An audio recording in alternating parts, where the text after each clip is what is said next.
নমস্কার বন্ধুরা, পৌরাণিক কথা চ্যানেলে আপনাদের স্বাগত।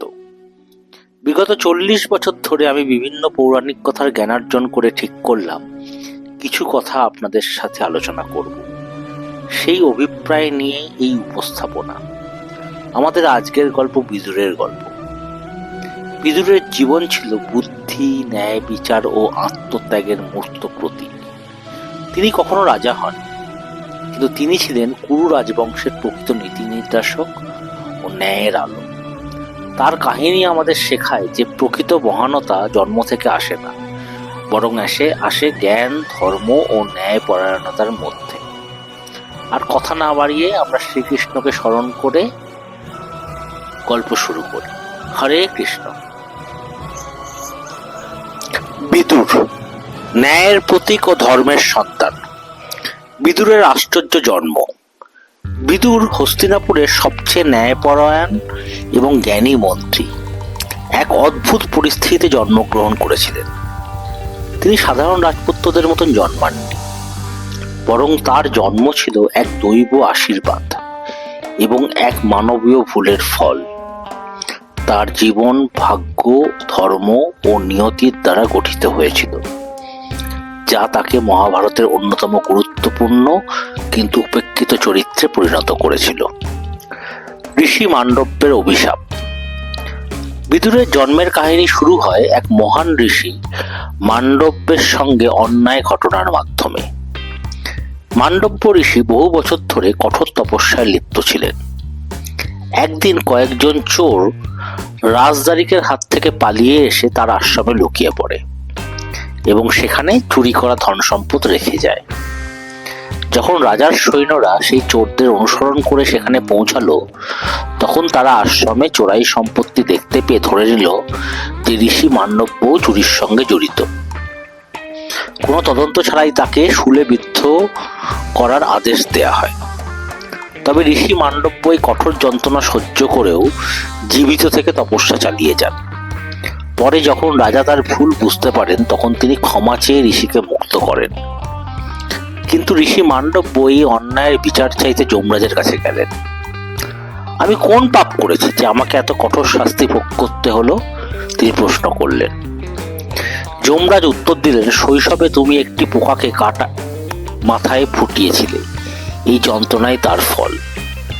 ঋষি মান্ডব্য অত্যন্ত ক্ষুব্ধ হলেন এবং বললেন, একজন শিশু যে না বুঝে এমন কিছু করেছে, তার জন্য এত বড় শাস্তি কিভাবে ন্যায়সঙ্গত হতে পারে?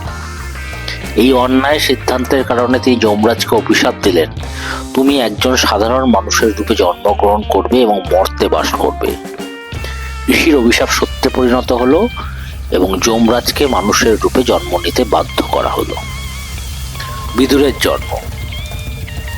হস্তিনাপুরের রাজা বিচিত্রবীর্য সন্তানহীন অবস্থায় মারা যান। তাই রাজবংশকে বাঁচানোর জন্য তার মা সত্যবতী প্রাচীন নিয়োগ প্রথার আশ্রয় নিলেন, যেখানে কোনো ঋষি বা মহান ব্যক্তি রাজবংশের উত্তরাধিকার জন্ম দিতে পারতেন।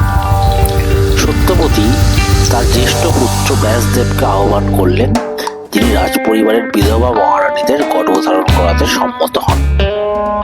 কিন্তু যখন ব্যাসদেব প্রথম বিধবা অম্বিকার কাছে এলেন, তিনি ভয়ে চোখ বন্ধ করে ফেললেন। ফলস্বরূপ তার পুত্র ধৃতরাষ্ট্র জন্মগ্রহণ করল, যে ছিল জন্মান্ধ।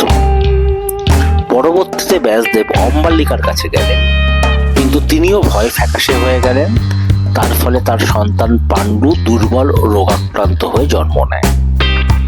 সত্যবতী বুঝতে পারলেন যে রাজ্যের জন্য জ্ঞানী ও শক্তিশালী এক উত্তরাধিকার প্রয়োজন। তাই তিনি ব্যাসদেবকে আরেকবার চেষ্টা করতে বলেন। কিন্তু এবার মহারানীরা ব্যাসদেবের সামনে আসতে সাহস পেল না।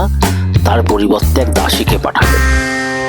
এই দাসী ছিলেন বিনয়ী, বিন্দাস ও ভক্তিপরায়ণ। তিনি ব্যাসদেবকে সম্মান দিয়েছিলেন এবং বিন্দুমাত্র ভয় পাননি। এর ফলে জন্ম নিল এক অসাধারণ শিশু বিদুর, যিনি বুদ্ধিমান, ন্যায়পরায়ণ ও ধর্মপরায়ণ ছিলেন। এই বিদুর আর কেউ নন, বরং ঋষি মান্ডব্যের অভিশাপগ্রস্ত যমরাজ, যিনি ন্যায়ের প্রতীক হয়ে জন্মগ্রহণ করেছিলেন। হস্তিনাপুরের জ্ঞানী উপদেষ্টা।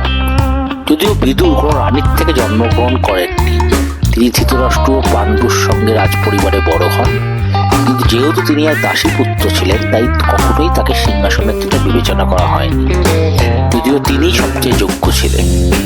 রাজা না হতে পারলেও তিনি হস্তিনাপুরের প্রধানমন্ত্রী উপদেষ্টা হিসেবে স্বীকৃতি পেলেন এবং সারা জীবন সত্য ও ন্যায়ের পথে চললেন। বিদুর ছিলেন ধর্ম ও ন্যায়ের প্রতীক। তিনি বারবার ধৃতরাষ্ট্রকে সতর্ক করেছিলেন যেন তিনি দুর্যোধনকে অযথা প্রশ্রয় না দেন, তবে তার কথাও অধিকাংশ সময় অবহেলিত হয়েছে। বিদুরের ভূমিকা মহাভারতে। বিদুর মহাভারতে একাধিক গুরুত্বপূর্ণ ভূমিকা পালন করেছিলেন, যেমন ধৃতরাষ্ট্রকে সতর্ক করা। তিনি ধৃতরাষ্ট্রকে বারবার বোঝানোর চেষ্টা করেছিলেন যে দুর্যোধন দুষ্ট ও অহংকারী, কিন্তু ধৃতরাষ্ট্র তা উপেক্ষা করেছিলেন। পাণ্ডবদের জীবন রক্ষা করা। দুর্যোধন যখন লাক্ষাগৃহে পাণ্ডবদের পুড়িয়ে মারা ষড়যন্ত্র করেছিল, বিদুর গোপনে তাদের সাবধান করে দিয়েছিলেন এবং পালিয়ে যেতে সাহায্য করেছিলেন। দ্রৌপদীর অস্ত্রহরণের প্রতিবাদ। পাশা খেলাটার সময় যখন দ্রৌপদীকে প্রকাশ্যে লাঞ্ছিত করা হয়েছিল, তখন বিদুরের তীব্র বিরোধিতা করেছিলেন, কিন্তু তার কথা কেউ শোনেননি। যুধিষ্ঠিরকে উপদেশ দেওয়া। কুরুক্ষেত্র যুদ্ধের পর বিদুর যুধিষ্ঠিরকে রাজধর্ম ও শাসনের সঠিক পথ দেখিয়েছিলেন। বিদুরের শেষ যাত্রা। কুরুক্ষেত্র যুদ্ধের পর যখন হস্তিনাপুর ধ্বংসের দ্বারপ্রান্ত, বিদুর সংসার থেকে মন তুলে নিলেন এবং তিনি রাজসভার মায়া ত্যাগ করে সংসার গ্রহণ করলেন এবং বনের দিকে চলে গেলেন। তিনি কঠোর তপস্যার মাধ্যমে আত্মশুদ্ধি অর্জন করলেন এবং অবশেষে মোক্ষ লাভ করলেন। তার আসল রূপ যমরাজে ফিরে গেলেন। বিদুরের জীবন ছিল বুদ্ধি, ন্যায়, বিচার ও আত্মত্যাগের মূর্ত প্রতীক। যিনি কখনো রাজা হননি, তিনি ছিলেন কুরু বংশের প্রকৃত নীতি নির্দেশক ও ন্যায়ের আলো। তার কাহিনী আমাদের শেখায় যে প্রকৃত মহানতা জন্ম থেকে আসে না, বরং জ্ঞান, ধর্ম ও ন্যায় পরায়ণতার মধ্যে বিহিত। এই ছিল বিদুরের গল্প। আপনাদের যদি এই উপস্থাপনা ভালো লেগে থাকে, তাহলে দয়া করে আপনারা এই চ্যানেলটি সাবস্ক্রাইব করুন, চ্যানেলের ভিডিওটি লাইক করুন এবং আপনাদের বন্ধু বান্ধবদের মধ্যে শেয়ার করে দেবেন। এই চ্যানেলে এরকম ভিডিও মাঝে মাঝেই আসবে। আমি চেষ্টা করব প্রতি সপ্তাহে যাতে 2টি করে ভিডিও দেওয়া যায়, যে ভিডিও বিভিন্ন রকম অজানা তথ্য আমাদেরকে জানাবে। ঠিক আছে, আজকে তাহলে এইটুকুনিই থাকুক। শেষ করার আগে আবার আমরা ভগবান শ্রীকৃষ্ণকে স্মরণ করে বলবো হরে কৃষ্ণ। ধন্যবাদ, ভালো থাকবেন।